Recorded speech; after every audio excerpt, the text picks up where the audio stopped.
Right, I'm going to begin, Ryan, about first asking about speaking to Sylvester Stallone and whether you had to kind of convince him initially to get to take on this project, just because it can't have been easy for him to hand over something that's quite, I guess he must be quite precious about.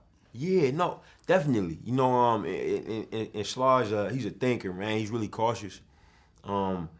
He had, you know, at that time he had nothing really to gain and everything to lose creatively. You know what I mean? At the risk of letting someone who's as inexperienced as myself, you know, kind of take on this creative role.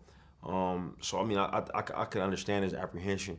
You know, so yeah, it took he took some talking to, for sure. But I mean, it was you know, it was for good reason, and it was a lot of positive growth that came from our conversations, those early conversations. You know, and you know, every step of the way, you know, I understood that at any given time he might say, "Hey man, this is too much," or "I don't want to do this," and I would have had to accept that. But the concept of pulling this off, you know, was always so exciting. It's always so exciting to me, man. That made me want to stay the course.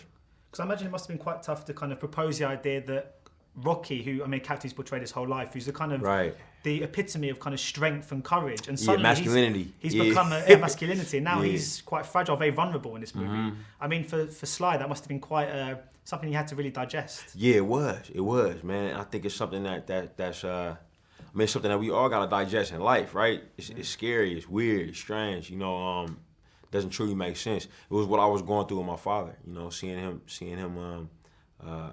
you know, fall ill, and he was that for me, man. He was the epitome of strength and masculinity. He was everything that it meant to be, you know, a guy. You know, in my mind, you know, and I saw his physicality taken away from him, and it was really scary. You know, and it was profound, and that was kind of how I came up with the idea for it to happen. You know, to his hero. You said that you've got a very close relationship with your father, and that helped inspire this movie. Yes. So, I mean, is that kind of behind the reason why the father-son relationships is such a kind of prevalent theme in this movie? I mean, yeah, absolutely. The two almost synonymous. Absolutely, man. Yeah, like and it's always been present in the Rocky films. You know, but in this one, yeah, I mean, it was. You know, the fuel that I ran on for this movie creatively was you know, was my relationship with my father. You know, so it's something that kind of, you know, the idea of what a father means to a son is you know, is in the DNA of this movie. You know, it's in every scene. And I mean, Fruitvale Station was an incredibly intimate character study, and this feels quite similar to that. I mean, are you kind of consciously trying to implement that into your movies, or is that just what? Is that almost subconscious because that's just what you want to see in a film? Yeah, it's both, man. Like it's both. Those are the kind of movies that I like, and I think that you know, even if I wasn't trying to do it, I think it ended up being that. You know, end up being that anyway. And I think that it's interesting to work on things that, you know, on the surface, you know, may seem like one thing, and they are that one thing. They deliver, you know, what's promised on the surface, but you know, through the journey, you find out that there's more things there.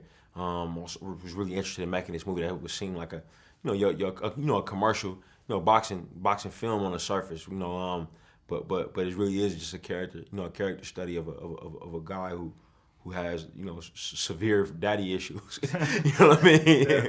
So can we expect a kind of similar approach to Black Panther, that idea of kind of coming in from a very personal, quite intimate angle? Absolutely. Yeah, absolutely. That's definitely the plan. Amazing news, by the way. Congratulations. Oh, thank you, bro. You must be pretty excited about getting your teeth into the Marvel Universe, because they can't seem to put a foot wrong at the moment. Yeah, I'm excited, man. I grew up very into pop culture, man. Very into comic books. You know, so it's something that is just as personal to me as the last couple of films I was able to make. So, you know, I feel really fortunate to be able to work on something that I'm this passionate about again. So when does it get started? Soon, right now. You're straight after this interview. Yeah, and I'm working right now while I'm talking to you. Brilliant. Well, thank you so much for your time. Oh, thank you, bro. Ladies and gentlemen, you're watching Hey You Guys! Hey You Guys, huh? Hey You Guys. Is that from the Goonies? It is indeed, yes. Nice. Hey!